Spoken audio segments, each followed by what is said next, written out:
Oke, kali ini kita bakal ngebahas cerita soal BlackBerry. Nah, buat Anda yang milenial atau generasi 90-an, nama ini pasti punya tempat khusus ya. Soalnya, ini bukan cuma soal ponsel, tapi udah jadi ikon budaya. Yuk, kita telusuri bareng-bareng, gimana sih ceritanya? Coba deh bayangin, di masa jayanya BlackBerry itu bukan cuma pemain besar, tapi benar-benar raksasa. Mereka itu menguasai loh 20% pasar smartphone global. Dan yang lebih gila lagi, di Amerika Serikat angkanya sampai 50%. Kebayangkan, bisa dibilang semua orang pakai BlackBerry waktu itu. Tapi yang bikin kaget itu seberapa cepat semuanya berubah. Benar-benar cuma dalam hitungan beberapa tahun, pangsa pasar yang segede itu lenyap begitu aja.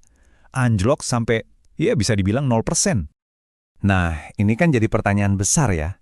Gimana ceritanya sang raja ponsel yang dulu nggak ada tandingannya, ini bisa tiba-tiba menghilang?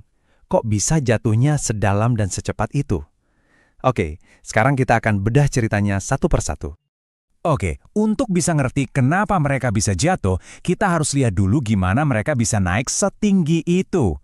Jadi kita mundur sedikit ya, kita mulai dari awal mula mereka, dari sebuah startup di Kanada di tahun 80-an.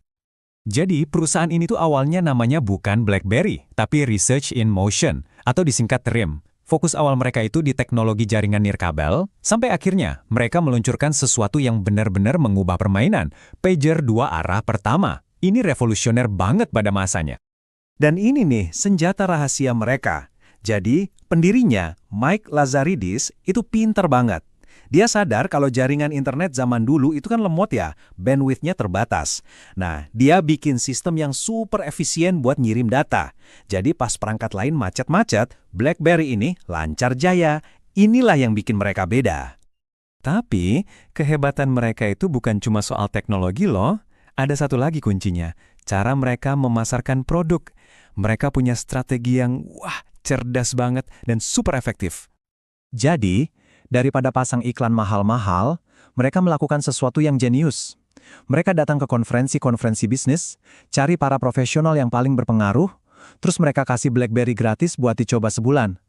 Hasilnya, orang-orang ini suka banget dan akhirnya ngomongin ke semua orang. Efek dari mulut ke mulutnya itu luar biasa kuat di kalangan pebisnis. Nah, nggak butuh waktu lama, demam BlackBerry ini menyebar keluar dari dunia kerja. Mereka mulai nambahin fitur kayak kamera, dan yang paling penting, mereka meluncurkan BlackBerry Messenger alias BBM. Ini game changer banget. Ingat kan dulu SMS tuh bayar? Nah, BBM itu gratis karena pakai data internet. Dari sinilah BlackBerry jadi barang wajib punya buat semua orang. Dan kemudian, tibalah tahun 2007. Sebuah momen yang bakal mengubah segalanya. Di atas panggung Macworld, Steve Jobs naik dan memperkenalkan sebuah produk yang, bakal menulis ulang semua aturan main di dunia ponsel. Soalnya, iPhone itu bukan cuma ponsel biasa. Ini tuh kayak komputer mini di saku kita. Dia bisa melakukan hal-hal yang nggak pernah kebayang bisa dilakukan BlackBerry. Layarnya besar dan bisa disentuh, keyboardnya virtual, bisa buka internet kayak di komputer. Ini bener-bener konsep yang sama sekali baru. Terus gimana reaksi BlackBerry pas lihat ini? Wah, mereka sama sekali nggak khawatir. Mereka malah ngeremehin. Pendirinya sendiri bilang kalau konsep iPhone itu mustahil. Jaringannya nggak akan kuat. Mereka benar-benar gagal melihat ini sebagai ancaman serius. Dan lucunya, awalnya omongan pendiri BlackBerry itu ada benarnya juga soal masalah jaringan. Tapi, Apple berhasil ngatasin masalah itu. Dan di saat itulah, situasinya langsung berbalik. Tiba-tiba, BlackBerry bukan lagi yang terdepan, tapi mereka yang jadi ketinggalan dan harus mati-matian ngejar. Respons mereka, sayangnya, salah total. Mereka cuma fokus ke hal-hal kecil di hardware, misalnya bikin keyboard yang bisa digeser-geser. Padahal, revolusi yang sebenarnya itu terjadi di software, di sistem operasinya, dan bagian itu sama sekali nggak mereka sentuh. Dan inilah yang akhirnya menciptakan semacam lingkaran setan yang mematikan bagi mereka. Gini logikanya, para pembuat aplikasi lebih milih bikin buat iOS dan Android karena penggunanya lebih banyak. Akibatnya, aplikasi bagus di BlackBerry jadi sedikit. Karena aplikasinya sedikit, pengguna pun pindah ke platform lain. Nah, karena penggunanya makin sedikit juga developer yang mau bikin aplikasi. Terus aja muter begitu sampai habis. Jadi, kalau kita simpulkan, poin utamanya itu sebenarnya ini. Bukan cuma iPhone dan Android yang bikin BlackBerry hancur.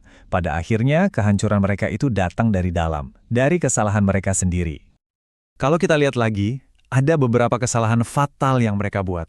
Pertama, mereka gagal sadar kalau pasar itu udah nggak didorong sama pebisnis lagi, tapi sama konsumen biasa. Kedua, mereka sama sekali nggak ngerti betapa pentingnya ekosistem aplikasi. Dan ketiga, mereka nggak kepikiran kalau ponsel bakal jadi pusat hiburan.